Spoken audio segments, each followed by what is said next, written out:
This meeting is Hello, Culture Matters podcast. I am very excited to introduce you to our guest. But before I do that, here's a quote I picked just for this episode. The free man is a warrior, Friedrich Wilhelm Nietzsche.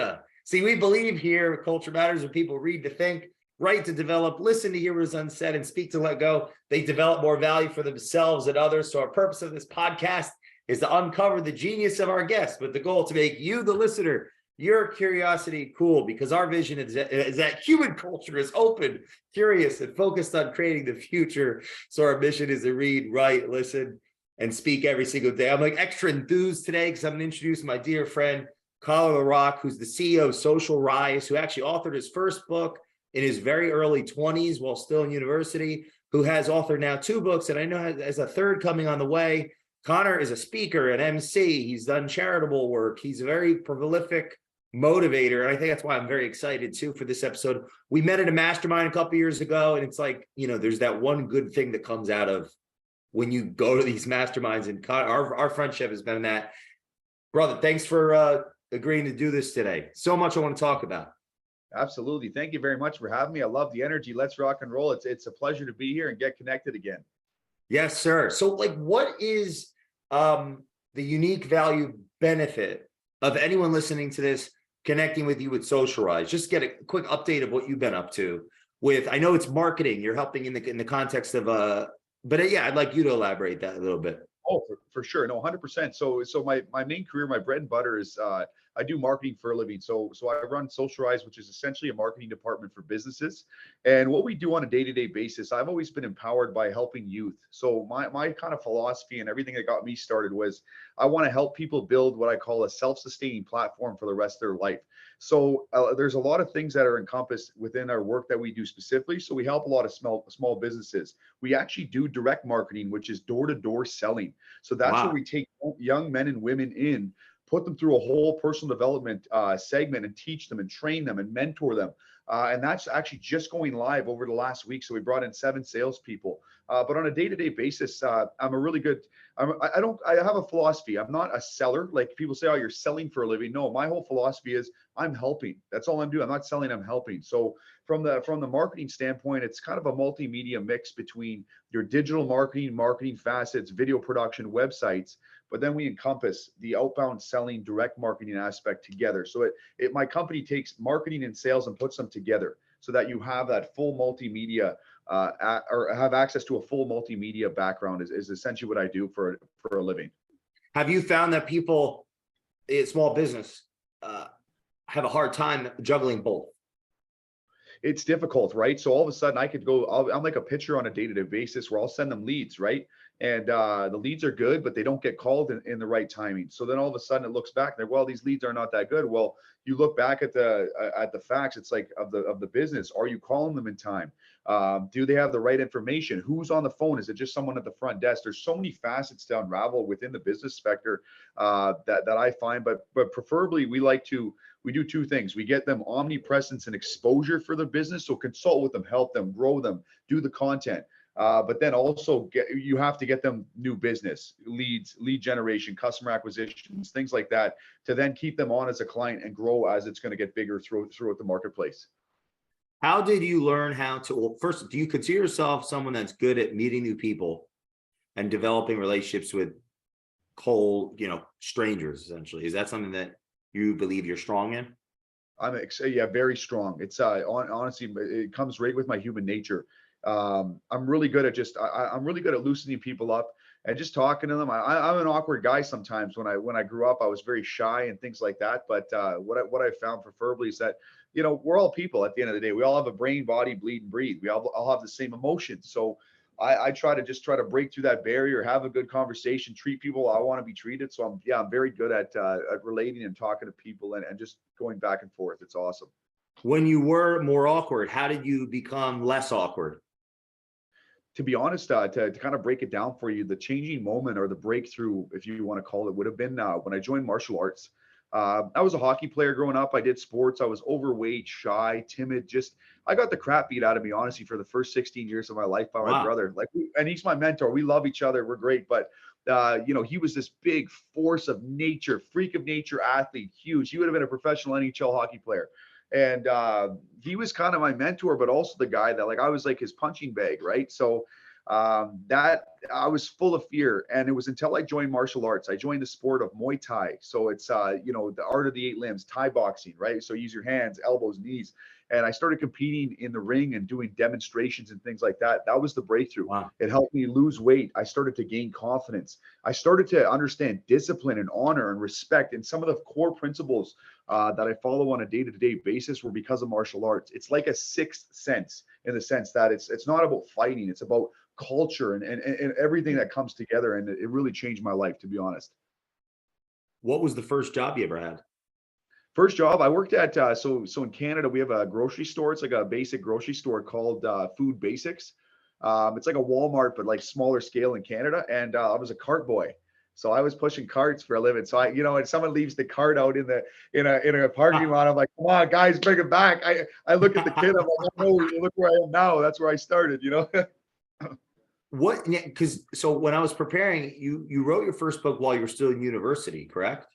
Correct. And you were studying law, like justice, so what led you to go in an entrepreneurial route? Because there's a lot of listeners here are also, we do have younger listeners, like we're in this similar age range, and there's people that are in college or not that are not sure, are they entrepreneurs, are they not entrepreneurs? So like what led to that? Were you at one point going to go more corporate, and then that your mind changed? Like, how did all that unravel? Honestly, it's a crazy story. So originally I wanted to be a commercial agent. So like in Hollywood, I would have been like a lawyer and representing talent, things like that. And the same story was played over my head over and over. You're never going to be successful unless you get your master's, your PhD, or you go to law school and get or an MBA. And I challenged that idea when I was in university. And it was funny. The same person that beat me up for those first 16 years, my brother, was actually the gentleman that got me into business. I was going to school, writing books, and I was working at the bank. I love the bank for the customer service aspect, meeting a lot of business owners.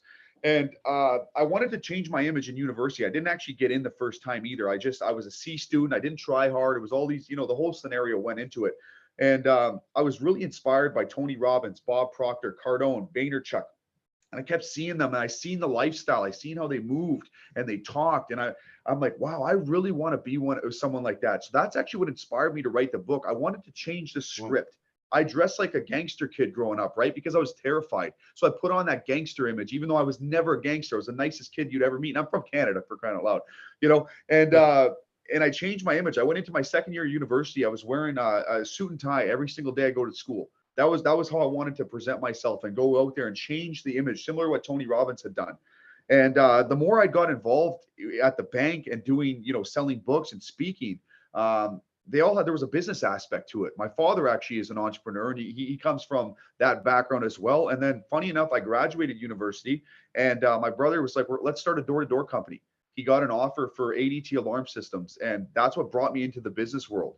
Door-to-door didn't work out originally for me. So then I went over to the phone. I started doing phone sales. So I was selling these big construction blasting mats across North America. So it taught me how to sell, how to position and do deals. And then what happened, what crossed over into marketing, is that while I was in university, everybody was on their phone. So I saw a huge opportunity through my personal brand at the beginning to start a marketing company with some local people I worked at the bank with. And that's how it kind of went full-fledged circle. It was innate in my DNA from day one. It wasn't until the right moment that it came out. I didn't fit in the box of being a lawyer, doctor, engineer, or accountant.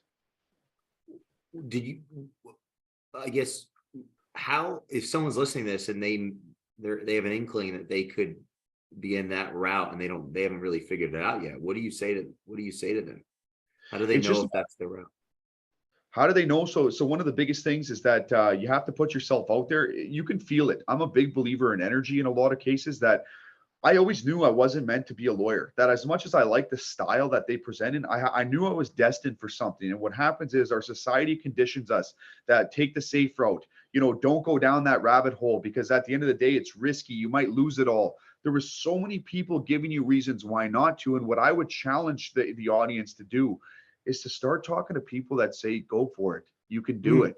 And look at their lifestyle. Look at the other side. Don't follow what everyone else is doing, because you'll end up like everybody else. So my brother was always unconventional. He was bad growing up, and he did a lot of things. And then He showed me how to sell. I was sitting there, I would laugh. This guy's at the door. We would be selling door to door. The first door that opened on me, I'm sitting there. Oh, give me a second. This cut out. Sorry about that. I'm sitting there terrified and a deer in the headlights. And he jumps in. Oh no, he's in training. This is what we're going to do. Next thing you know, he showed me we're at the kitchen table signing deals. It was something you're not taught in school. I was like, how are we in this stranger's home that we have a no like and trust factor doing this? So I followed a lot of people that were unconventional and they weren't doing what everyone else was doing. And I understood that going against the grain first, being more controversial, putting yourself out there, going against what the narrative was. Everyone's like, don't do this, don't do this. And I'm like, well, why? Why not? Why not? So I started to develop my personal brand. I wrote the books because I was doing what everyone else wasn't doing, going the other way from what society went. And it was producing different results. People looked at me different, but it was one of those things. So I would challenge the audience out there that if you feel it, like you're like, I'm not really cut out for a lot of this stuff, start searching online. So I found Tai Lopez. Some people like Tai, some don't. Tai Lopez was one of the breakthrough people for me, where I didn't just look at the vanity of what he was doing. I got to know him and I got to see how he spoke, and you'd see him on stage and he was very technical and he had some really big things that he was doing psychologically that it made sense. So I honestly have to thank Tai for that. At the end of the day, the reason I started the digital agency or the marketing firm was because of Tai's program, was because of his ideas he showed us a different way, a loophole for younger people like myself to be able to go make money, have influence and grow, because the older generation, the old corporate generation, they don't know the new generation in terms of marketing. They're stuck in the old school way, which is fine. We take that philosophy and bring it in. But a lot of the new school, we know how to run ads. We know how to put things in front of you. It's totally different from what it broke the barrier thanks to Tai Lopez. So Tai Lopez was a big mentor of mine. Did you take his course, the 67 steps? Not even the 67 steps. We took his social media course. So a social media marketing course, we had invested in that, and he had a couple other programs. And then I went into some of his masterminds. So I went to his house. And then he was with Cole Hatter, was another gentleman at the Thrive conference. We had met him through there. I met him. I actually did an introduction with him. A friend of mine locally almost passed away from cancer. And I went up to them and I said, can you give this guy a shout out? I was like, I'm not looking over myself. I'm like, I got to get this guy fired up. Tai goes on camera. He's like, hey, G-Ran, nice to meet you. I hear you're a fighter. And G-Ran's still here today, and he's a good friend of mine. But it was just a funny full circle story altogether.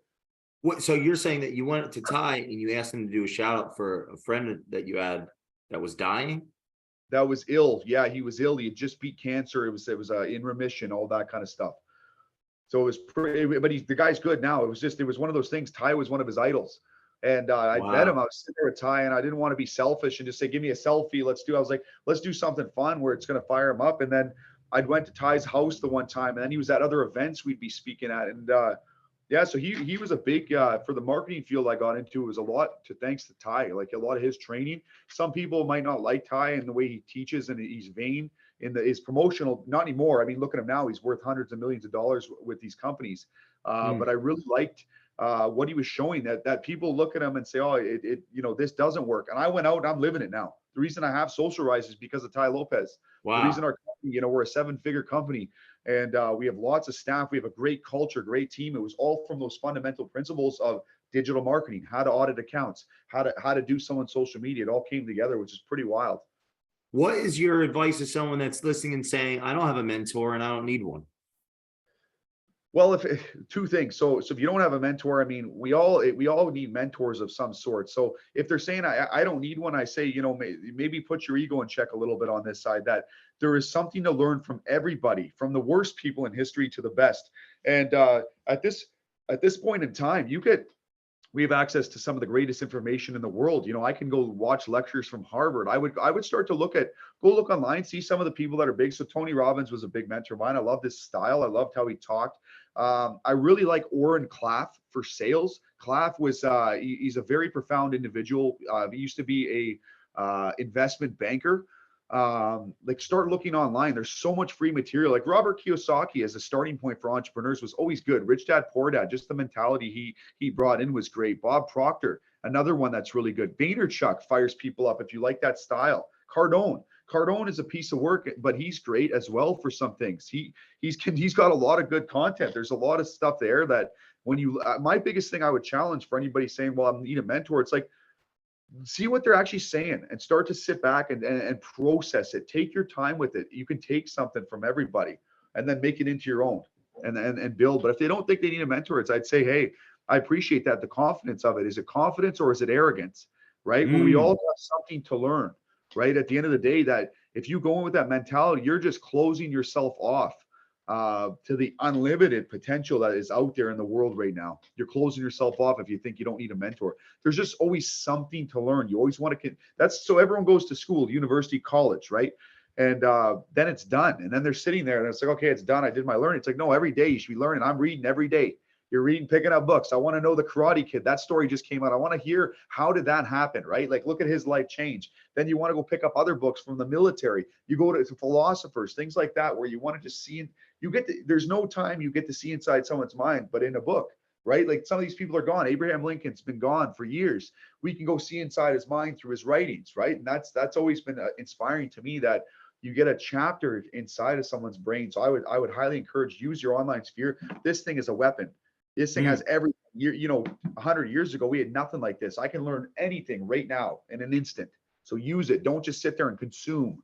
How does someone juggle the phone usage with consuming versus benefiting from it in how you're discussing? What would you say are some practical ways that one could look at their phone to make it, as you'd say, a weapon for their own good, not like an albatross or a bad thing?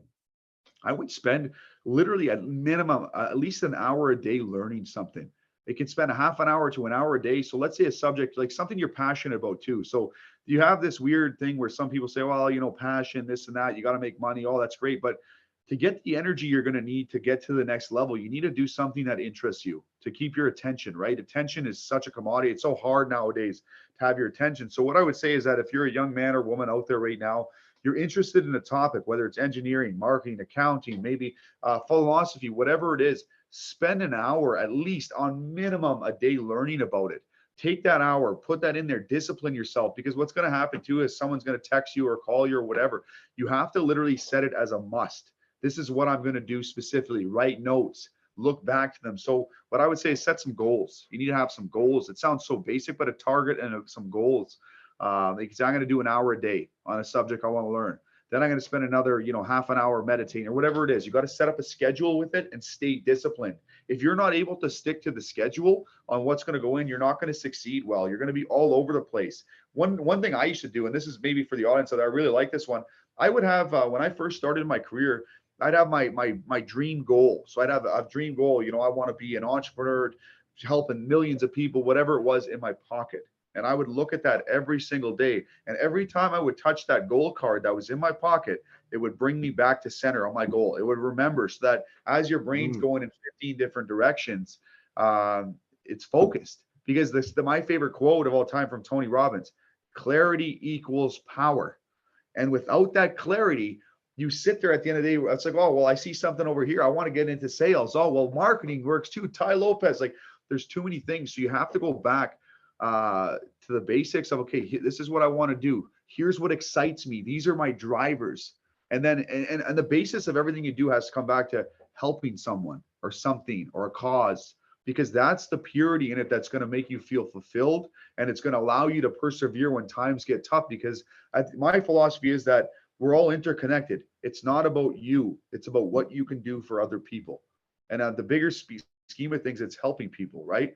That we're not, sometimes in nature, this thing makes us selfish.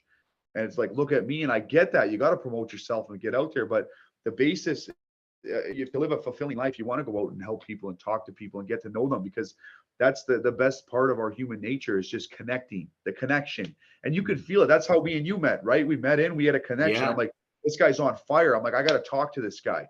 And then all of a sudden we start going back and forth. And I've met lots of people like that. Some, you don't have a connection or vibe with, but you feel that out. Trust your intuition on it. And it works really well. How many, so in the communities that you put yourself in, have there been, if you look in hindsight, relationships that were just changed the game for you? And like, if so, would you recommend people listening to this putting themselves in environments of entrepreneurialism, masterminds, and so on? I would 150%. there's something you can take from them, whether, let's say, some of it's fluff, right? There's going to be a lot of fluff in some of these masterminds to sell you something. That's the basis of everything, right? Advertising or selling something. But honestly, every conference or mastermind I've taken something from, or I've met somebody that completely changed my life. I got a crazy story for everybody out there. When I was, this was around 22 years old, I went to a conference in Vegas, and a guy liked my shoes, and he just liked my shoes. He's like, nice red shoes. My girlfriend's a fashion designer, and because of that gentleman, I told him what I did at the time. I was doing sales. I came back to Canada, and there was the biggest event in North America for personal development. So you had Richard Branson, Jimmy Wales, Gary Vaynerchuk, Jordan Belfort, like at the Madison Square Garden, right? So it was at the Garden, the biggest event. And they needed a direct seller, like someone that could, like a closer. And he just had a connection in there. They were doing a terrible job. He's like, I got this guy in Canada that owns a sales company. Next thing you know, just like that, because I met that guy, we connected on there, set me up an opportunity, just like that. And then I'm indebted to him now in a positive way, where I want to get him back. And it's been the same thing where I'll meet someone at a mastermind group, and all of a sudden we start doing business, or they know somebody that's like, oh, somebody needs marketing services, or I need help with this, and then they refer over, then I refer back. It's a circle of life. So I would highly recommend, because you never know who you're going to meet. And I'm coming from a small town in Canada. So I went out into LA and all over those areas. It just changes your perspective. You meet great people. I love Americans too. I love the American style of business. I might, for a Canadian in Canada, I might be a little bit too aggressive, which is not a bad thing, because the American style gets things done, and I like it. Yeah. Well, what is the culture of business in Canada? You may be the first Canadian on the show. I'll walk you through it too. So it's interesting. We're a little bit more reserved. We're a little bit more reserved of a culture. People in Canada are extremely nice, but Canada, and just being personal with a lot of people out there, because I've been all over the place, it's we do as we're told in a lot of ways. We don't want to push the boundaries. So you get someone that's really hyper and full of energy and drive. It's not that it's frowned upon, it's just, it's obscured to what we're used to, right? I'll give you an example. If I go in and drop a keynote in a stadium, and let's just say I'm in there, I'm fired up, getting everyone going, it has to be a real specific audience for that. Because if I go do it somewhere in a general setting, they're going to look, okay, this guy's a little bit too much. Whereas if I did that in the US, people are going nuts. They would love me. I bombed a keynote one time in Canada because that he's like, if I put you into an American audience, he's like, they would love you. You'd having a blast. So Canada's Have reserved. you found any? Okay, so you're saying America. What areas were you in America where they like that energy? Because I've struggled with that myself in America. Right. Well, so I would selfishly, I want to know where you were going. Well, it's funny at the time, like I would think more of your red states, some of them, like I feel like in some places though, in California too, like some of those specific groups, right? It depends where you're going, like specific events. But this was what my agent would have told me. Like, so I would have just assumed, like somewhere like Florida, you'd be in a place like Florida where they're fired up. Like obviously, I feel like California is an interesting state we're not going to get into, but just, I feel like some of the groups in there's some really great people I've met from California, right? Where they understand the politics and it's whatever it is, but there's a lot of groups of personal development that are hitting in there. Like you got guys like James Malinchuk, right? Like he's an aggressive motivational speaker. And I've seen him light up rooms out there, and he goes, or Vegas would be another spot. Like some places in Vegas would be really good to go. But back to that cultural aspect. Yeah, there's a difference. Like US is a lot more open for business. Our government in Canada is a lot more, they want a lot more control. And people, we are kind of frowned upon if we pipe up per se on certain things where we don't want to go in. And it's sad because I feel we live in a world now, it's like we should be able to disagree and shake hands rather than disagree, you're the enemy, goodbye. Like that's the mentality, and it's wrong because there's no growth. Has that happened? Has that been happening a lot? Is that growing, or is it changing? Because we've been through this very interesting time last few years. Is it getting better? Is it getting worse in your view? And then how are you navigating that with your clients and everything? So it's definitely shifted big time. So with the whole entire pandemic, people are very guarded. So it's either that you're on one side or the other. There's no middle ground anymore. I found here. Wow. Canadians are nice, but like I was like, so for some things, just I want people to be open for business. And so I lost a few clients. Actually, one specific client because of I supported something that I believed in. I believed in, the freedom where I said, we should have a choice, be protected, whatever it was. And because I had that, and I had some of the schools and colleges, they wouldn't send interns here. So they're like, no, really? He's a free radical. And but then the benefit is that it positioned me. It never hurt my brand. Because at the end of the day, my philosophy was that if we don't have the same cultural values, I don't want to do business with you anyway. That we can help. I'm coming from a place of love that this is what I truly believe to my core. It's not me coming to attack you. This is what I believe. And so yeah, it's been a big shift. You see it now too. What I find, and I stay out of, I don't, you do what you want to do. My rule is libertarian style, do what you want to do. Okay. But if you're coming in and infringing on me and saying this is what you gotta do. So I'll give you an example. You see a lot of it in culture nowadays where I feel like it's a political statement when someone's wearing a mask, that's young. They're making a political statement. I feel like that. And I mean, some older people, I understand it is what it is. I stay out of it. But I feel like it's almost a political statement now. It's like, well, I'm better than you because I'm doing this. You're not following the rules. And it's like, well, no, this is what it is. It's been so gray, like the gray area of it. It's terrifying, to be honest, because our government too, and Trudeau, just being honest, he puts on a really good facade. He plays it really well. But he's all like right now we have a ton of information coming out. I was in Ottawa when the convoy went off and it struck people were seeing the convoy in Ottawa going and people are saying it was violent. I said, go to the hood in Chicago or Detroit and then talk to me about violence. There was no violence. It was peaceful. It was loud. I will say the horns drove people nuts. I get that for like 3 days straight. Your dog's going nuts. You got anxiety. Like that makes sense. I respect that. But what they were saying on the news was a lie, like a blatant lie. And then now they're going to court right now because of it for what's happened. So you're seeing the discourse is coming out in front of us, but people still don't want to believe it. They're like, no, it's like, this is factual. And it's like, no, it's so it's been terrifying as a Canadian where even myself personally, and I tell this to you, is where I'm going to probably move to Florida at some point for half the year. So, and that's where, everyone's going out in that area. I love it. I want to go half the year. Like I want to still be here. I still love Canada. It's a great country. But I like being on the loose a little bit. I don't want to, I got all my US bank accounts and all that stuff just in case of emergency, let's say. Would you say that, well, first I want to ask you about that. Have you always had a cultural intuition, or because how you size up, for example, the younger person that has the symbol, right? It becoming a symbol. That's an interesting cultural observation. Have you always had that thought process of culture? And is that part of why you followed law at first and then now become like a business owner? I'm curious about that. Was that something you grew up in? I've always been, so to break it down a little bit, I've always been fascinated by trying to read people a little bit, and I always wanted to understand that from a young age. And then that's where where I got into Tony Robbins, why people do what they do. Funny, just so for everybody out there. So you were actually a big proponent in culture for me as an influence, teaching me about, you were specifically, you were the first guy and that really actually helped me. There was a pinpoint moment where you would speak about culture a lot. And you were a direct influence on culture, like the way that you think about culture. And then I started to really think about core values. I would always hear about these things, but then the more I started to realize, I'm like, it's your core values and beliefs that make you vibe with people or don't like people or disagree and all these things. I've really over the years started to hone in on that and think about it. But I would say where it came to be for me I wanted to learn how to read people. I just wanted to learn how to understand, people. And then obviously being a salesperson, down the line, you get to start to see how people BS you and lie. And you start to see traits and triggers. And then obviously being that, in personal development, we're trying to motivate and inspire.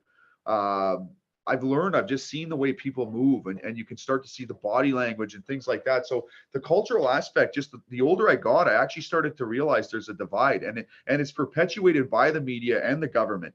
And then me being, because in Canada, 60% of our population is a government worker. They're owned by the government, right? So you're talking a majority, whereas 40% are business owners. And then most business owners don't succeed, right? It's difficult.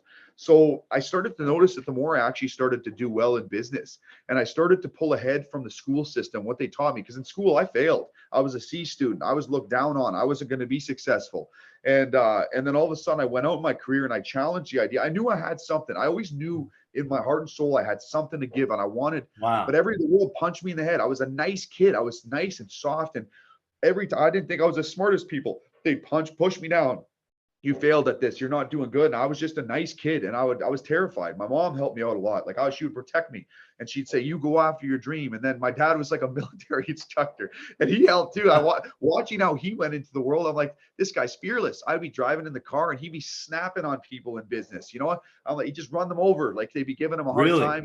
Yeah, and it was nuts. So I had this really. My mom was like really nice and soft, and my dad's like military, and I love them both pieces. But it kind of made me. And then my parents divorced when I was about 17. That was a breakthrough moment, right? So it was difficult. And then I lived with my father moving on. And so so it was me and him. We weren't as close growing up. He had spent a lot of time with my brother because my brother was hard. My brother was a hockey player, cement head, he's a great guy now, successful. And but what happened was it shifted my mentality from that soft, timid kid to then living with my father, who was more bold. He was more of a risk taker, an entrepreneur, and that molded me into who I was in there. And then so I'd see how he handled people, and then I looked at things, and then so now just trying to influence. I'm trying to understand. I just take an approach where I'll just process it and look and see how someone's handling. Well, I try to ask myself, where is this person coming from? Is it just anger or emotion? Like I really want to know, where are they coming from? And that's a lesson for anyone in the audience out there. That when someone says something, do they really mean it? Is it just coming from someone else's opinion, or have they actually sat back and thought about it and processed it and made it their own? And what I realized, and it blew my mind, is the large majority of our population is just following. We're not actually sitting down. Like you'll sit there and you'll read tons of books and think about it and process it. I'll sit there and read and listen and go on. And I'm like, this is what I actually think and feel. And if I feel weird about something, I wonder why. You go to your intuition, because obviously it doesn't align with my beliefs and values and whatever else it is. And I start going back to these things and it applied. But with people, I start to watch and I'm like, okay, so is this person do they actually believe this? Or have they just been brought up this way, conditioned, and then beat down by society's values and media, whatever? And I mean, I'm a media player, right? I do a lot of media business. So I understand how it manipulates. Two direct ways to influence human behavior: inspiration, which I love, or manipulation. And manipulation is the one that's everything. Here's your fat loss pill to lose 50 pounds in 30 days. Total manipulation. It's like, but they leave out the aspect of it, but it hooks you and moves. So it's been a long process. Yeah, how do you weigh that in business between the manipulation and inspiration? What's worked for SocialRise and what's worked for you to have more, let's say, aligned relationships? So one of the first things I do, I got to see someone's attitude. So, everyone when you first meet somebody, right? The first impression is key, but I want to see after a couple of weeks how they handle. Is it just smoke and mirrors? And so attitude's my number one. I want to see if you have a good attitude and a charisma and enthusiasm and willingness to learn. As soon as somebody has a bad attitude, that's a turnoff for me right there. I will not hire them. I understand if they're having a bad day, but if I can read and I go a lot off my intuition and my feel, just how I feel towards someone. Your body knows unconsciously, you can feel things if you're in tune to them. So I watch a lot of the attitude side of things on how people move. I have a couple of techniques I actually learned from Ty Lopez, which I've applied to the dating field when I was in the dating field, or you can use it in business. I don't as much, but I run. Ty actually said this. He'd run what's called the dark triad test on open psychometrics. And the dark triad test, you can just type in open psychometrics test for narcissism, Machiavellianism, so backstabbing, lying, which a lot of people score high on, or psychopath, like being psychopathic kind of deals, right? So like Navy SEALs, like 90% of Navy SEAls have psychopathic tendencies. Really?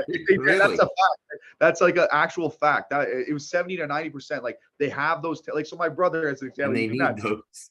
They need those to go through Hell Week and to operate like that. And so the testing's really good. So I got really good at I would know right before I run a test. I'm like, this person's going to score high on Machiavelli. What are some of the markers of different that you can, if you can unpack some of those? No, for sure. In the test. So it's like if I take 7 ketchup packets at Wendy's versus 2. That's like some of them are like that. And the last, in a situation where you can tell somebody like the actual truth, but you don't want to hurt their feelings. How would you respond? Like they ask some weird ones like that, but it's more of just an open base into some deeper things. Like you just see their initial triggers. So then it's like, okay, someone scores high narcissism, they're more internalized. Machiavellianism, they're gonna blind you. But psychopathy, just be careful. Something might pop off. But what I would say, like anything over 50%, but you watch, like one of the things I give my rule is I try to give people the benefit of the doubt until you see the sign. Like it comes quick too. You can see it. It's like when you shake somebody's hand, like one of the micro expressions, like I'll know right away, and maybe I read it wrong or not, but you can see it. They go to shake your hand, they have like a little tinge, like, oh, they don't like me or something's off. They're like, hey, nice to meet you, but it's a little tinge. So then you try to unpack that, right? There's little tiny, like second micro expressions people will give when they look at you, if they like you or not. Like there's things I try to pick off, and sometimes you're going to be wrong in your own judgment. You're like, oh, maybe this person's just shy. You don't know, but so you give them the benefit of the doubt, and then watch how everyone says something, but watch their behavior. Just watch. Do they show up to their meetings late? Are they so this is another one. So actually I want to say on this. So like my life coach. So I work with a life coach, and I have a bad tendency, and it's been programmed. Like, and this today, for example, the meeting, I didn't mean to show up late or anything like that. My Zoom actually didn't load. Like that was personal, but I should have been there 5 minutes earlier so that if it did happen, right? So that's how I should do it. But he says, if you're always late, that's a passive aggressive behavior, right? You don't respect people's time. He sat there and he said, Connor, it's fine if you're a couple minutes here and there, but he's like, you're going to blow a deal one day like that. And then he starts sitting there. He's like, there's underlying issues that you can go into. And I'm like, shit, that's not that, or excuse me, that's not how I want to come across. Right. These little things you pick off in people where their behaviors will speak louder than their words in so many ways. So I start to watch that. And then I'll give you an example. So now we're hiring for salespeople, right? So and I'm looking for some great people, and I have people that are like, I'll be out wherever. I'm the best seller at this company, #1 in the whole entire district, this and that. So I'm like, okay, awesome. I'm going to give you a salary plus commission to start. The base pay that we're going to give you is a decent wage, but it's not going to be big. Then he's like, well, with taxes and everything, that's not really good. I said, the commission is extremely high, and this is impulse sales, so you're going to be selling at all times. I said, if you claim you are the seller then you should have no issue, and I'll make sure you get to where you got to go. So what's the issue, right? So there's something, their words aren't matching to what they're saying. It's all talk. And I'm sitting there, I'm like, well, if you really are that good, you should have no issue. If you can really sell that, you should be confident in yourself. But then I seen a discrepancy. I'm like, okay, this guy isn't claiming what he is. So then, you get to see inside people's minds through how they act, and then see if what they say actually matches, and I call people out. I like being direct. I like saying, okay, well, you said you're going to do this. Why aren't you doing it? Because why lie? I think, I have another mentor I want to meet, not a mentor, a friend of mine, Brandon Goldberg. Guy's a straight shooter. I think I wanted to introduce you to Brandon. Brandon's pretty straight up. And he taught me, he's a young guy, but he taught me a lot in business and how he handles himself. He's very direct. And he said, if I keep screwing up and nobody tells me, like, come on. He's like, so I want someone to tell me if I'm screwing up. And I'm like, you know what? I took that. And so like sometimes in business, if someone young and they're screwing around and whatever, I'll just tell them. I'm like, this is ridiculous. Figure this out. And I'm not trying to be rude, but I'm trying to help you, rather than just say, oh, let's just drop the client, figure it out. Right. So if you weren't like that, you think you would have failed? I don't think I would have failed, and I don't think I would have failed specifically, but I think there'd be a lot of unanswered questions, which then would create uncertainty in my mind, because people wouldn't tell me. I'm like, well, why is this client, not handling a certain way? Like, they're not telling me. So my approach is always be direct now, but before, no, I don't think I would have necessarily failed. I just think it would have made things a little bit more difficult. I just find the straightforward approach now, like just direct, straight to the point. It just helps. It's black and white. Like, this is what we're doing. Put it all on the line, and then you work with it, right? Work and see how people respond. But I find it just gets rid of a lot of BS. My thing is, same thing with fear. Face it head on. If you have a fear, face it head on. If you, it's better off to just get it out, because you're prolonging the inevitable pain. If you just keep prolonging it, it's pain. It's long-term. It's going to sit in the back of your head. You're better off to just address it and deal with it, take the hit, because then you can grow from it. And people respect you a lot more when you're like that. If they respect you, because it's like, okay, you got a backbone. You're going to take a side, or you're going to say, how it is. So it's really helped me in business, just being more direct with people, so that the line of communication is wide open. It's just, here's where it is. This is what it is. There's no beating around the bush. You're not performing. There's no beating around the bush. Your communication lacks. I don't know where you're thinking. Like, we're trying to guide you. Can I open, and I try to open in culture. I try to open the culture up so that people have a feedback loop and they feel comfortable. I'm not a dictator. I'm not trying to scare you. I want you to perform. I want you to succeed, because you succeed, I succeed, the business grows. You're here to, we want you to grow. So that I find like, I don't know so much if I would have failed, but it would have created a lot of uncertainty, I think, where it's a lot of unanswered questions. And then you walk differently when you don't have that. You're not thinking about those things. You know what I mean? So selfishly, even just today, I had a conversation with someone much senior to me that really didn't understand my vision. How have you been able to, because I don't think we're in similar age ranges. And we're founders of companies. How do you work through that? How have you been able to get your company to have clients and to succeed and to stay in business and thrive? And what are your thoughts on that? Because that's a reality that I face, is people that are in positions of power that could create opportunities for us that don't get it, or it's going to always happen. Well, you're eccentric too, right? So you're out there, and so am I, right? So we're out there. So sometimes it's going to happen where people just right off the bat, they might not be on the same level of energy and all this stuff. So the biggest thing, like my focus on some things, is I focus on the people that want to be around. So you'll know, like, so maybe that gentleman, maybe just didn't understand you because you're deep, you're well thought out. So maybe he was more surface level, right? He's more focused on something. But sometimes what I try to do, though, if you're sitting back and trying to analyze it and try to say, okay, well, like, where did I go wrong? Not wrong, but where was the line of communication where I had? So one of the rules I go back to, I take it from my brother on this one, is I keep it simple. Like, he's like, we can try to get really complex. And like Tony Robbins' favorite line, complexity is the enemy of execution, right? So sometimes in those cases where the older generation, right, they're conditioned, like these guys have taken the hits, they're in the corporate world, they're programmed, they have their mentality. You can't teach an old dog new tricks. Yeah.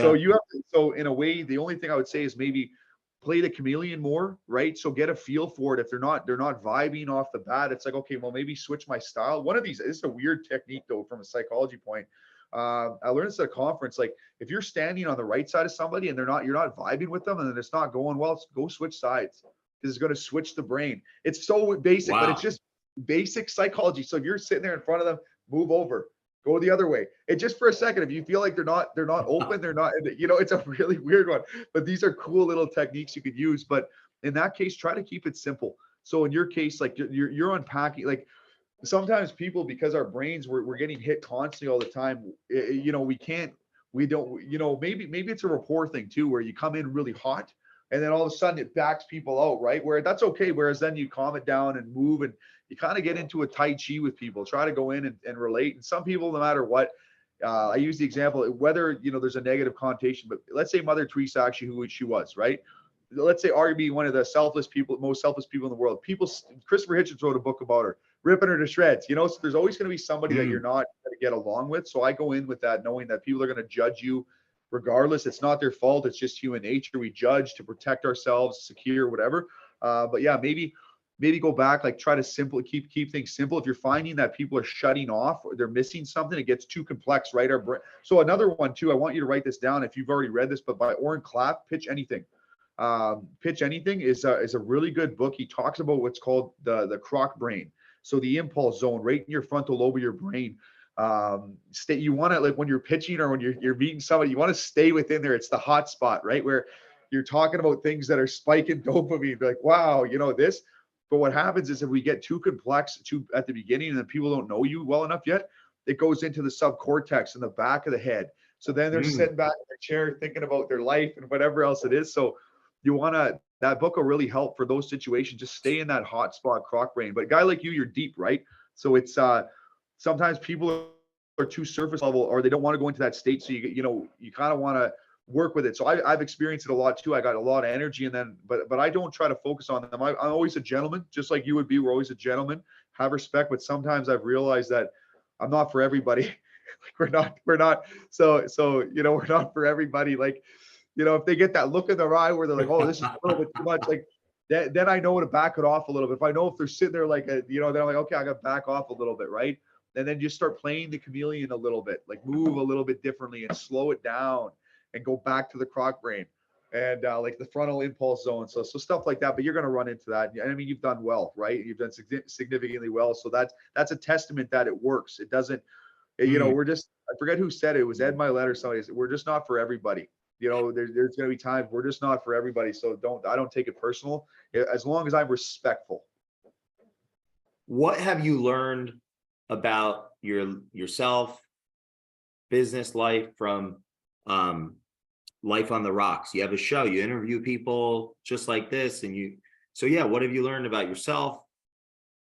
It's pretty wild, honestly. Interviewing someone, like, it's so crazy. It teaches you, like, how do I explain this? It's completely different than when you go sit down at a lunch meet or anything like that. You really get to know somebody when you're in an interview with them. It's a different perspective. It's like, I don't know how to explain it, but it's taught me a lot. Like, because then you know how to ask questions, and then it's not about you, right? Like, if you're the interviewer, you're learning. Like, all of a sudden, I'll start thinking about what the audience is thinking about, and then I'm thinking about interesting things too that I want to know as well. So I'll give you a random example. So I interviewed the guy from Cobra Kai. So he's not the biggest character, but I grew up watching Karate Kid. It was a really good show for me with Mr. Miyagi. Mr. Miyagi passed away. So Pat Morita, he passed away years ago. But this guy worked with Pat Morita. So I'm sitting there in my head, and I know the audience loved Mr. Miyagi. I'm like, how was that guy? Like, so I get to ask these questions to this guy that got to live with them or whatever. They work together. So then you're going to see these things. It gets to put you in a different perspective because you're in control of, like, so if you're working with a celebrity or whatever it is, you're in control of how you want to gauge the questions. It doesn't have to be scripted or wherever. You get to move and see how people react. So it's taught me a lot in my life. Honestly, Life on the Rocks probably was one of the smartest things I ever did. And funny enough, how did that come to be? Canada's behind the 8 ball on things. When I went to San Diego, California, I went to that Thrive conference. I met Ty Lopez. Everybody had a podcast, or not a podcast, or a show. And then I came back and I said, wow, like, these guys are way ahead of it. So I was I was the first one in my city to start a show. I called it a TV show, an online TV show. I didn't want to do the podcast. Like, it's a podcast, TV show, whatever you want to call it. But I did that because it was a technique that I wanted it one day to get picked up by TV. And then locally, there's a community television or whatever. They go on the air. I got picked up. And now that contract I just signed for door-to-door sales is with that same company. They're an amazing company.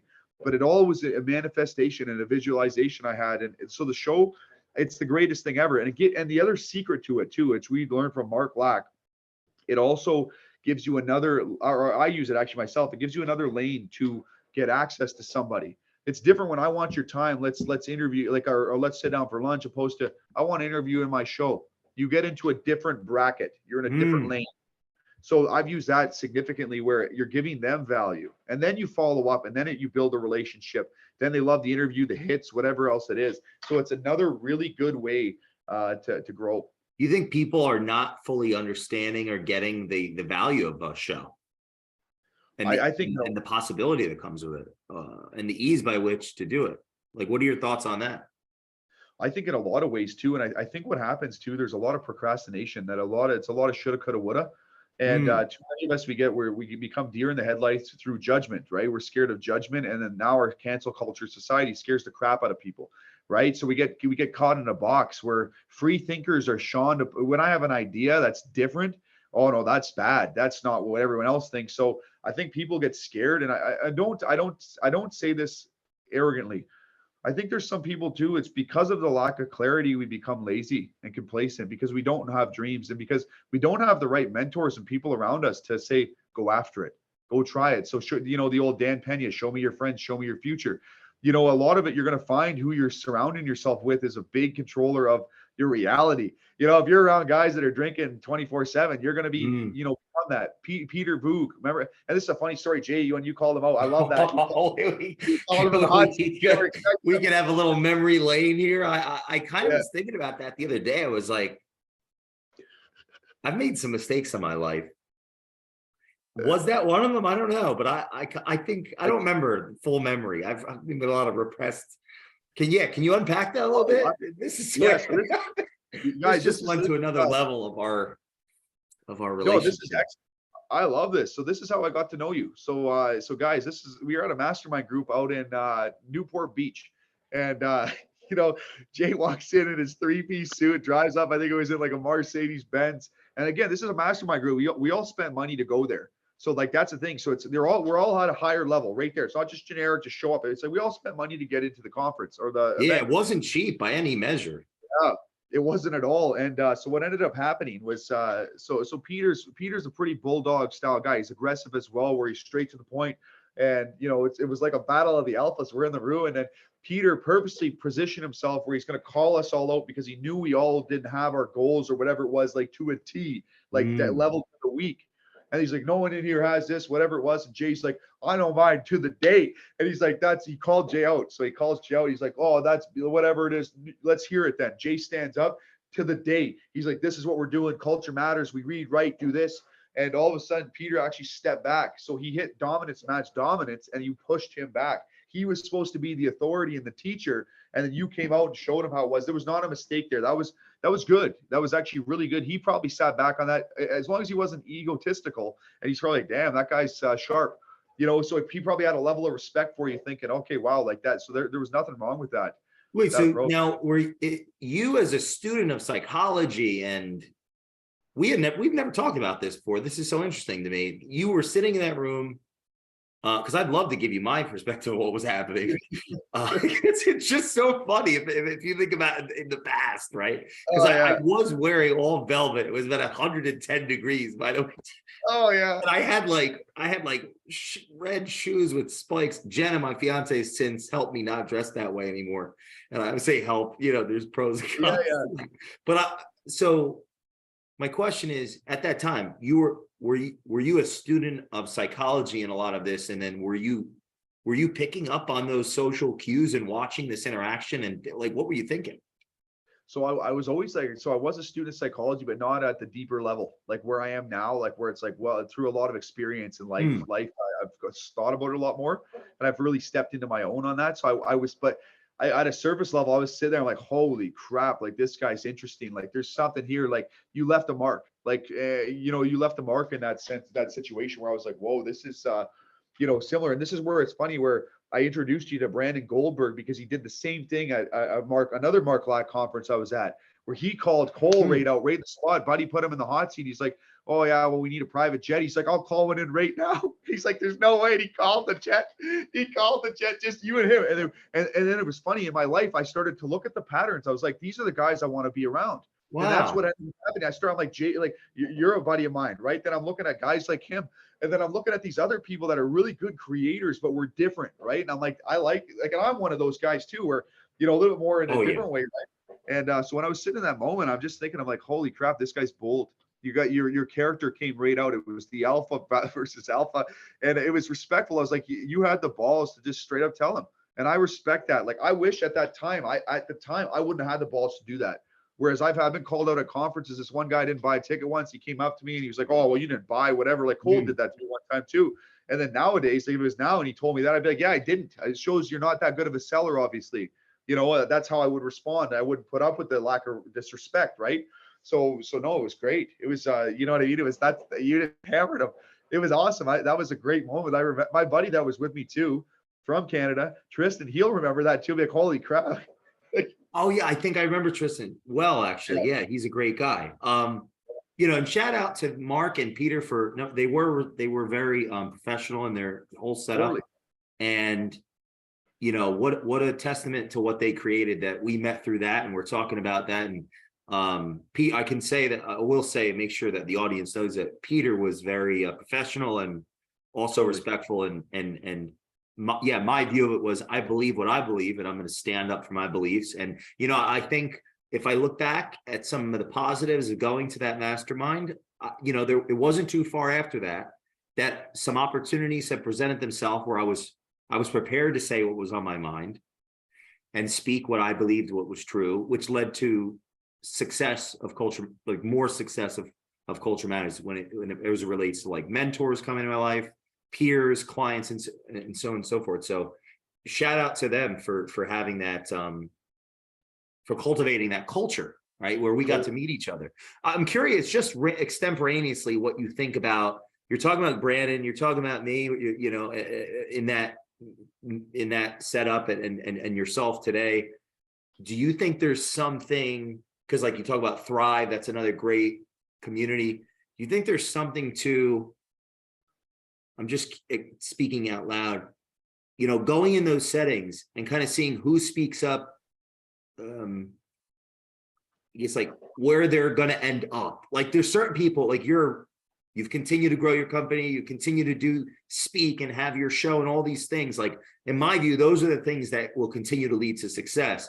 There's a lot of people that were there that maybe not even in business anymore, that were at that mastermind. Okay. So what are your thoughts on that? Do you think there's something happening there psychologically even? Like, because if I wasn't ready to make Culture Matters great, I could have just got steamrolled by what was going on there and then left that place and really not amounted to anything is right. Potentially. So what are your thoughts on that? Because you've now been in a lot of these settings and you have a strong psychological brain. So do you think there's something there? It's like that from a value standpoint or a challenging of character standpoint that happens at those places from your observations? Because you've been in a lot of them. A lot, yeah, no, 100%. Like there was a couple of years there, I was at the mall, I was traveling lots. Like I would say, so the first thing I would break down on that is that you're in a room full of people that are striving for whatever you want to call their idea of success. They're trying to better themselves. That's why they're there. So that's why, like, I'll give you two examples. I'll break this down a little bit. So here's like my humbling example from it that humbled me. I went to so where I'm from, like it's like, okay, I've done extremely well, right? As a young kid, like coming out of school, I've done things that people don't do. And then I went to that Thrive conference, and all of a sudden it's like, well, I'm a 2-time published author. And then all of a sudden, guys, like I did 3 books. He's younger than me. And I'm like, holy cow. And you're starting to meet guys that are like, they're on the same level. It was weird. Then all of a sudden we're on the same level in a lot of ways. So it threw me off. It was humbling. I was like, holy crap. Like, it's like I'm speaking on these stages. It's like I'm already on the big stage. So then that's where I met Mark, right? Mark, I watched him. He only got a 20-minute slot or 10-minute slot. They didn't give him a full keynote at the time. He was still growing. And all of a sudden I watched him on the stage and I was like, he's around my age. I was like, well, that's odd. Like, what's he doing? Like all of a sudden he got off stage. I ran right up to him. Then I went and I just said, I like the way you pitch. I like the way you talk and how you move. And then I was like, how did you do that? And I didn't believe, I was in disbelief. I'm like, how's a young kid like this talking about all this stuff or whatever? And then it was just weird. So in those events, I think, there's a longing to want to grow. But what happens with some of these individuals, like I just believe in my mind, I have a belief and a faith that it's going to work out, that I'm destined for something. I've ingrained that even though I know at life, things are going to hit me and happen. I'm going to get smacked in business. It's always going to happen. But I just have an innate belief I'm destined for something, like in a positive way to help people. Whereas I think sometimes after these events is that once the raw goes down, so you go to a Tony Robbins event, they're nuts. They're insane. They're unbelievable. And that you feel the buzz for a month after.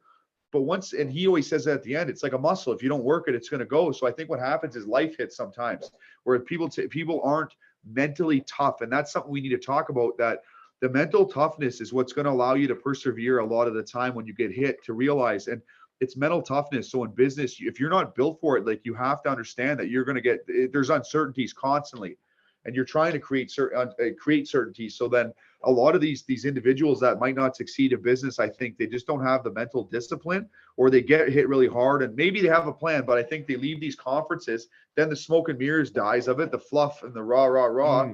And then they don't actually have a business model. They took the hype of it, but then they don't actually, business is hard.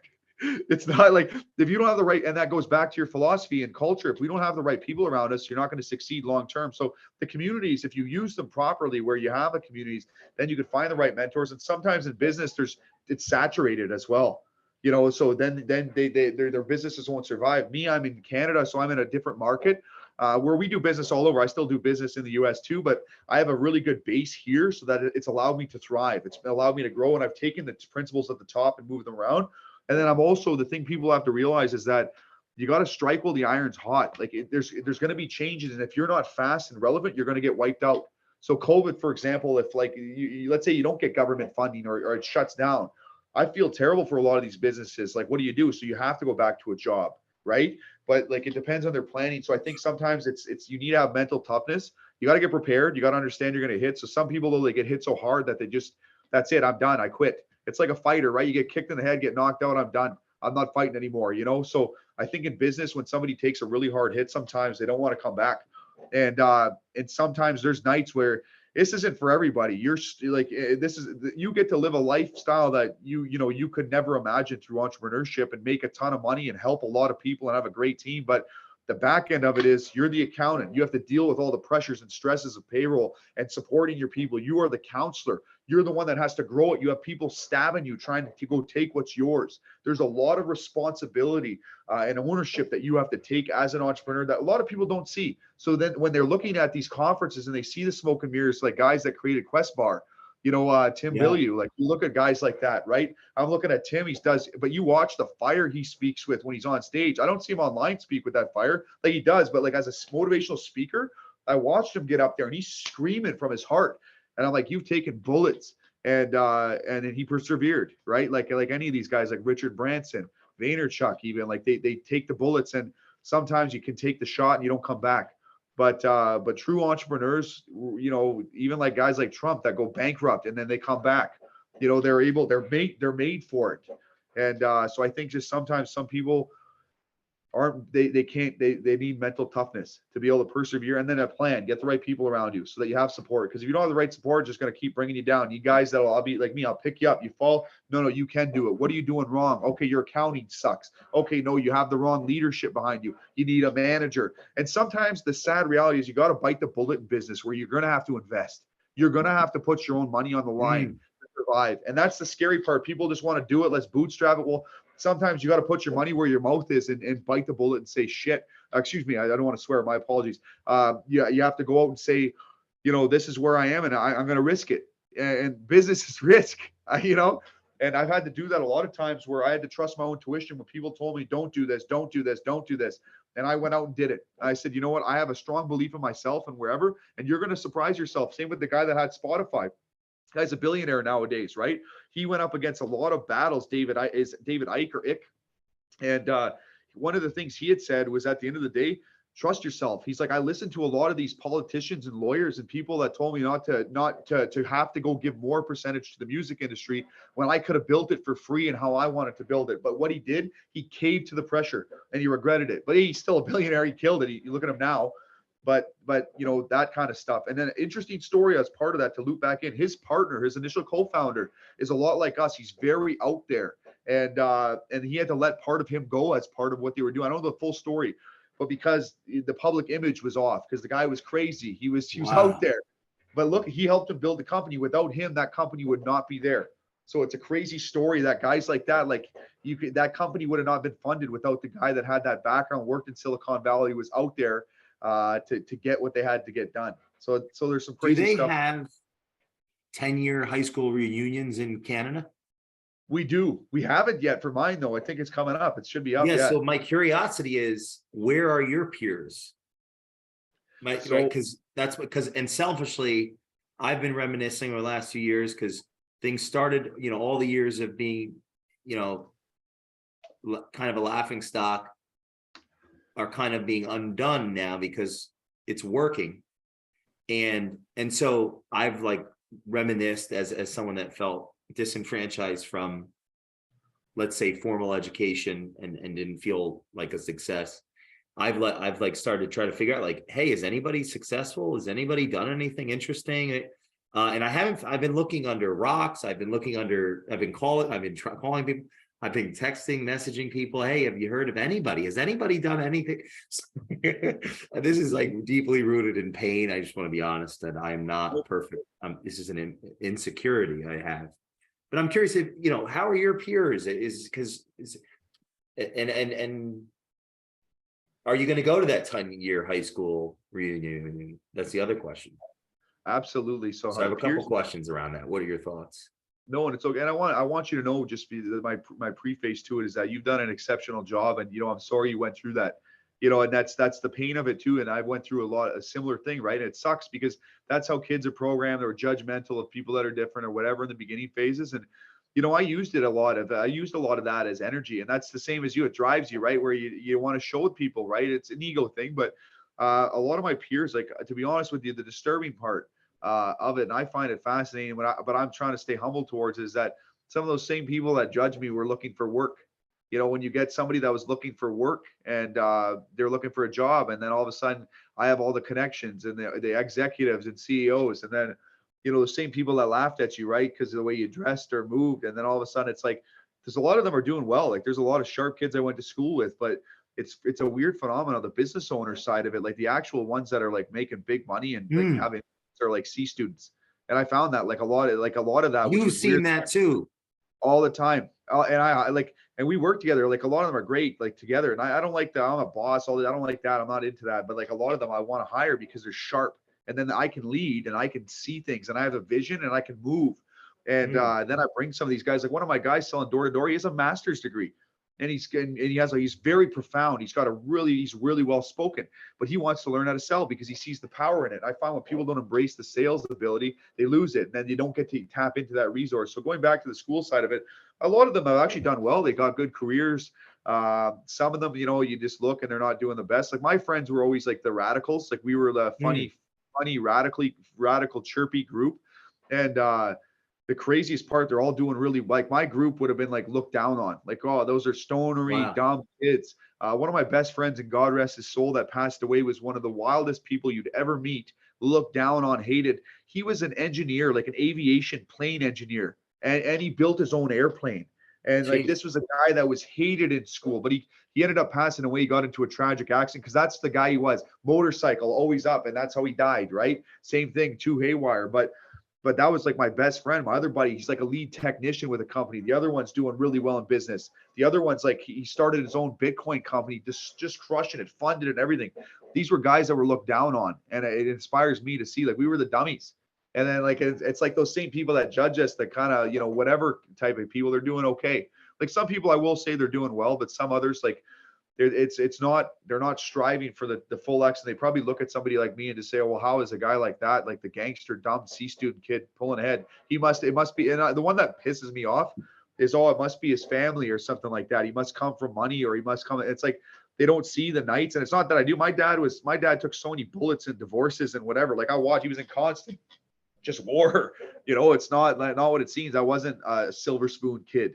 I was helped in some ways. Like there was some things that I won't lie about, that I was helped in certain ways that helped me grow, but nothing to like that where it's like I'm coming from money and all this stuff and these things. So then it's funny that people they look for any excuse because it Mm. creates insecurity. When guys like us that are C students and dumb, like the people see we're dumb, they think we are, then all of a sudden we're pulling ahead, and it's like, well, what the hell is that? So I go on a hiring blitz and I want to bring in great people and wherever, and it's like they're probably looking, well, why the hell is he doing that? Like I'm the dummy, and the same teachers that judge me and they looked at me funny. Well, you'll be average. And I'll never forget the ones that were really good to me. And I always, they were great mentors. But then a lot of them now, it's like, you're making more than a doctor. And they're like, it's like, a doctor that's went to school for 12 years. It's weird. It's a weird thing. Like when it's like that's what society places. They're a service worker. It's different, right? Mm. So it's like, well, I'm glad I went the opposite way, the personal development, self-development way, because it opened up so many more doors. And then it's funny. I'll give you an example. I work with a lot of these doctors and high level like business people and just lawyers, whatever. And I'm like, they look at me for some business advice because they're doctors. They're really sharp at what they do and how they help people. But then I'm looking at some of their businesses and I'm like, okay, no, they're not doing it the same way. Some of them, like there's some really sharp ones out there, but it's just a different thinking. That I like being I'm glad I'm an entrepreneur. Even when I talk to actors, I always wanted to be like a Hollywood actor, superstar like that. But then the more I got into it, I'm like, I like being an entrepreneur. I would prefer, I like coming in. I'm like the business owner. I take the risk. Like actors are just acting. They have to go in a lineup and audition. It's Mm. like, I'm going to go create my opportunity. I like that a lot better. I never knew that growing up until I got into entrepreneurship. That's how I wanted to be. So it's kind of cool. Have you noticed that creativity is a piece of the more successful business owners that you've interacted with? In a lot of cases, yes, like that, like the creativity, it helps too because it's a different thinking pattern. I find like because it brings out different ideas and things, and it challenges you a lot. Like it depends. It's so weird because there's so many different business types, right? You have two different styles in business, like the more upfront aggressive style, but then there's some really good just creative people that are artistic and they have their own style. So sometimes it's hard to find that the both crossed over where someone's extremely creative, like real, like, well, I shouldn't say that, but someone that has that one really artistic lens, but then really is good at business too, to come together. It's like there's usually it's one-sided on some cases, and then they'll have Mm. good people involved. Like me, I lack like I might be a decent writer, but I'm terrible at grammar and a whole bunch of other things. Like I'm good at the wide end of things, whereas my partner Kaya is more on the refined things, the execution style. Like I can get it all together and do all this stuff, but I'm not good at the nitty gritty. And that's where, so I'm better off on the bigger side of like the deals, all that. And then it comes in and we vision, like, it's weird. Like that's an interesting question with the creativity. It's hard. It's a mix for me kind of sometimes.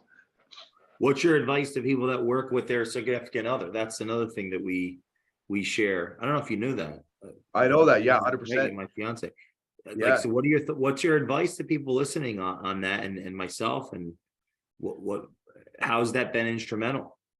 It's literally at first I didn't want to do it at first because you always worry like, okay, you don't want to mix business and then relationships and everything in one. And it's been one of the biggest benefits too, because then you don't have to worry about, oh, we got 2 different jobs, different schedules, all this stuff. Then we're both invested because we have an innate passion for business. So the advice I'd give to people is that don't knock it, give it a try. It can really elevate your relationship. The only hard part is turning it off. Right. You have to find the boundary in it too, because then if you're always business, it gets beat down, because there'll be times I don't want to talk about business at the end of the day, but then we're on different schedules. Then Kaya wants to talk about business and then it's hard. But it can really make it fulfilling, but you have to still do the dates. And I got to do more of that too, because I get stuck in the business side, but you got to do more dates and romance and have some fun with it and go on trips. And that all has to be part of it, but it can make your relationship very fulfilling because it's just something you don't get to see. It's like you're building, it's like a kid, you're building it together. It's growing and you're watching it grow. And like, I have to say this on the podcast, like this business would not be where it is without my partner beside me. Like I can go out and I can do a lot of stuff, but there's a lot of stuff she can do that no one can do.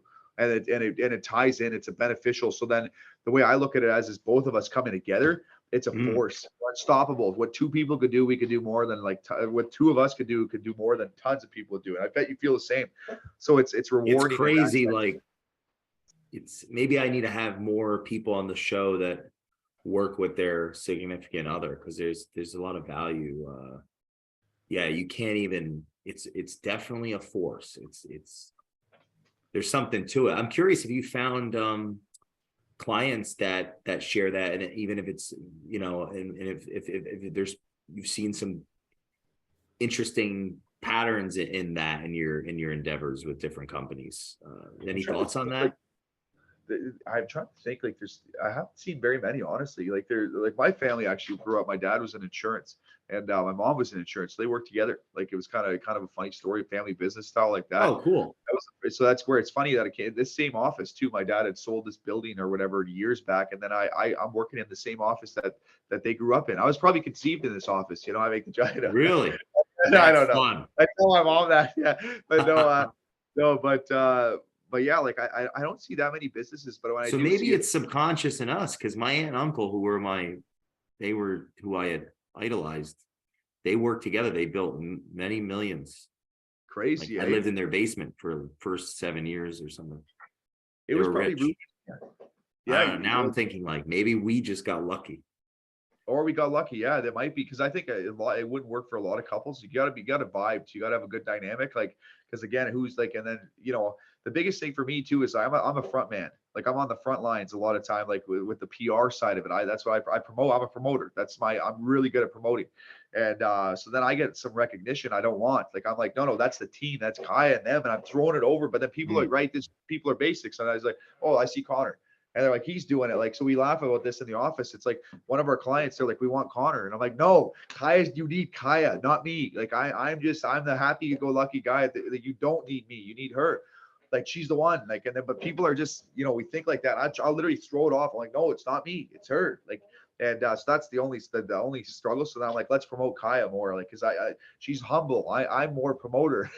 So that they see me, right? Then they associate. Sure. It's just a funny psychology of it. So it's a weird mix. Another one that would be interesting for you is Nicholas Bayerly from California, because he's got a partner too. I can do the introduction if you guys haven't met already formally. He owns $1 billion. He'd be good on the show? I think he'd be good. He's sharp too. He's personally, between you and I interviewed him a couple of years ago, and for a young guy, like it's hard to find. Well, not hard to find, but interesting perspectives that are young like us. Not in a weird way, but yeah. So he was good. Like he was a great interview. So he had some really good approach. I really appreciated that interview. Well, one of the goals I had for 2023 is really to produce a lot more episodes of the Culture Matters podcast. I love this so much. Do you have a similar interest in doing the shows, or Or how have you been? I have two questions. Do you have an interest? Do you love it, or do you like it, or what are your thoughts overall on having a show? And would you recommend it? I guess that's two questions. Yeah. And then like, I guess three, how do you juggle that with the business, and how do you see how they complement each other? We've kind of I would touched on it a little bit, but Yeah, for sure. No, I'd recommend it 150%. I love it. It's just more of my schedule. I'm one of those guys, like I have a somewhat of a schedule, but it's all over. Like there's so many different changing parts. It gets difficult sometime to come in and film, like to get it done like properly. And that's an excuse, really. It's just I gotta just plan it in my schedule and do it. I do love doing it though. Like I want to get my thing too is like I want to kind of break through the boundaries. I want to get some higher level guests too, more as I go, so I can see their perspective too. Like, because I like to challenge. Like, so I have a gentleman coming on. He's running for prime minister right now. Like, so which is like your wow. president for our prime minister, and so he's going head to head with the guy that everybody hates right now. And I just want to be able to sit and look him in the eyes. Like that's the other thing with interviewing people. Like even if it's digital, I want to be able to look him in the eyes and get a feel for him. How's he move? How's he talk? And that's one of the other things that's pretty cool about interviewing people. You get to see that side. It's different. And then you kind of take control. And then it's an authority thing, right? Too, as well. So I would highly recommend. I love doing it. It's funny. You reminded me. I actually have to get another episode in. I think in the next couple of days, the guy's gonna get me. So I gotta have to get on that. But yeah, it's great. It's life changing too. And again, it opens up another door for you get to meet people that way rather than looking like it's you're on the same level when you're saying, hey, I want to interview you. It's different.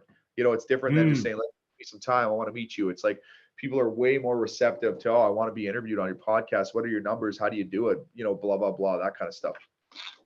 What do you tell people that say that give up on it, I guess? So they start a lot of people have started these things and not done it. I would. You have a lot of episodes, so you kind of made it past that. You definitely made it past that, because there's a number where in the beginning people they stopped doing it. I would say that it almost happened to me in a sense. I have some remorse for our listeners in the sense that I want to say it. I don't want to lie or omit. As an omission is as tenacious as a lie. Like last year, I did less than I would have liked to. And so I'm, it happens. I need to. So anyway, what do you say to people that quit on the shows? Like, are they missing out? They probably are in a lot of ways. Like I'm the same too, right? Where you get busy and then you're like, I don't want to film the episodes here and there, but it depends. Like depends on the goals with it too. If you just want to, if you're building your brand, you want to get to know people, like it's fun. And one of the things just in general philosophy of life I like is that quitting is the easiest option. That's the easiest. Like I can quit. It's easy. It's harder to endure the pain and the sacrifice and the struggle. Like it's way like quitting is the easiest. I'm over it because it just takes time. Like, don't be a quitter. Everyone too many people like to quit on things. Like if you're unclear about your show and this and that, you just do it for vanity, then I understand you're going to quit. But if we're doing it, you want to just get to learn and grow your brand and do that. And it's a business tool and it's fun, right? It's good for you to get knowledge and it takes that reading and all that stuff into one and you get to showcase your skills. Use it for sure. Like I would say, but just that general philosophy, don't, if you have an idea and whatever, and maybe you're not getting the views, so what? Get it out there. Eventually, you never know, in a couple of years, it might blow up. All of a sudden, someone sees an interview you did when you started, and then it shows your journey. That's Gary Vee's favorite, right? Where they look back like, holy crap. Like I look at the first video I ever did, the first motivational speech I did on like a phone. People will laugh at that or whatever. I'm like, damn, that's where it started. I get to see it. Then you look at the progress. And it's like, okay, look at that compared to the TEDx or something, right? And like, it's a cool, like, get it out there. And don't be, people get self-conscious too. It's like, I filmed like this on my phone. It was like half off my computer on the side. Sorry, my computer tripping a little bit. I filmed half on my phone where it wasn't set up properly, but it still got picked up. Like it gets it out there. Most people, you sit there in hesitation, deer in the headlights, just put it out there. Who cares? We just started releasing the videos for me from years ago because I used to have someone on me all the time with a camera, right? Like a mentee, and we just started repurposing that and putting it out. And I watched one of them, and I was like, this is terrible. And I thought this is wonderful because of what you just said. Like, it would be nice, people to see the journey because I'm trying to evolve with this.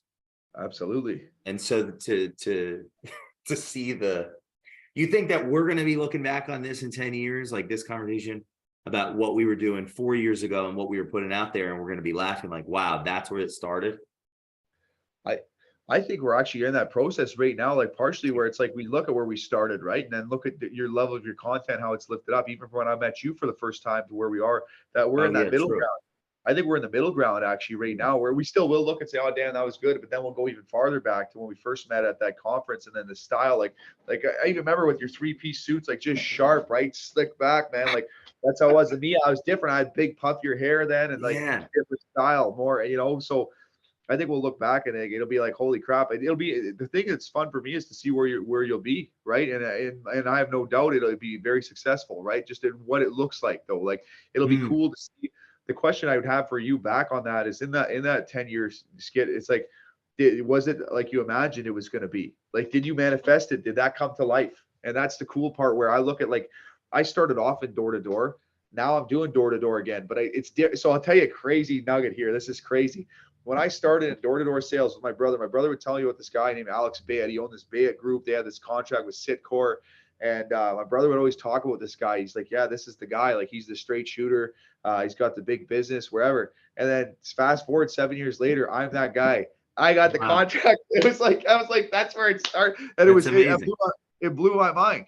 And like it manifested, right? Like it's where it started. That's where the vision, like, it's not even about me. It's just about the years of whatever it is and working with people. And then it's just funny how it comes full circle. And it was like in the media world, like I didn't want to be a lawyer, but I almost went to school for multimedia. And then and then I didn't go the school way or whatever. And then I'm in multimedia. We work with some old school, like I'll work with more celebrities. I work with some UFC fighters, some old school celebs, all this stuff. You meet them and whatever. And How much of this success for people listening is just us? We're definitely we're examples of it. Just not quitting, not I giving think up on the business, not giving up because not you start a business. How much of it is just not stopping? What are your I thoughts on that? I would say it's close to 100%. Like that is the driver. The willingness to always want to grow and succeed and push the boundary and not be complacent. To keep the intent. I think it's probably almost everything. Like this is the reason we're here. I think because like I could have just sat back and Mm. said, "Oh, it's all good." Like it's hard to be comfortable. Like you can say there and say, be proud of yourself. But I always, in the back of my head, there's a voice always there saying, "Someone's coming. It's the next person. You got to stay sharp. You got to learn." And it keeps me focused on that. Like that, I know I haven't even hit. I haven't even hit even close to my peak, and I'm still not even there. I was sick over the last week, COVID again. The old COVID. I was run down for the whole week. That contract started. It was terrible. Like took my Mm. energy down. But then I'm like, hey, now I'm gonna be like with this new contract. It's almost like having two businesses, and then like I want to hit my actual pinnacle, like where I'm just like I'm all in for the first time. It's just insane. Every second I'm going, I want to see 3 months straight of that, what that looks like. If I'm all in, but like where I'm really my intensity is here, where it's just that's it. I'm set in. This is my goal. This is my target. I want to see what that looks like, and I want to get in the best shape of my life for myself. Like I'm in decent shape, but I want to get rid of everything, right? I want to just get in really good shape and match my mindset with things, and then in the business world, just be all in, where it's like this is my schedule, this is how it is, and I want to see what that looks like because I'm already doing really well the way it is, like having fun doing it my way, lifestyle is a focus, but I just want to challenge myself again, not for anybody else, but for myself. I Mm. want to see what happens when I'm extremely focused and dedicated, even more, and just go into that state and see what happens. So I'm excited for that. Last question, Connor. If you were to put this conversation to a theme, what would your theme be, and like what would you want the audience to take away from this conversation? There's a few things like something like one of the things I would say, like the theme is like your core values are very important. Core values. How do I say this? Like this is interesting. Like core, something to do with human behavior here. Like core values in real, like Mm. your core values.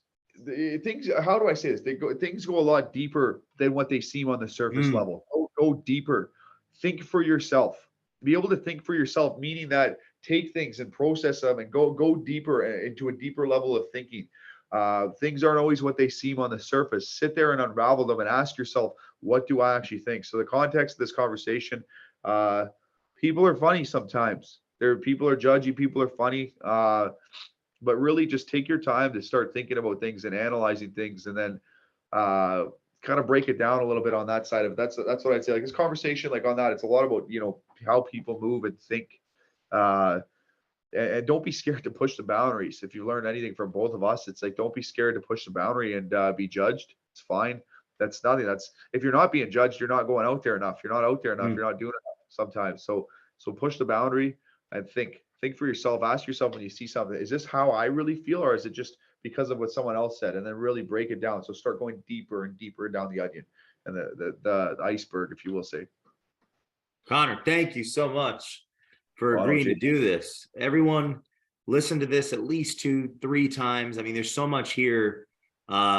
We've been on an interesting journey, my friend, and I'm excited to have you again on in the future when we've done some more exciting things. And check out, it's called Life on the Rocks, is a kind of show. He interviews business owners on their life. And thank you all for listening, and we will see you on the next episode of the Culture Matters podcast. Thanks, Jake.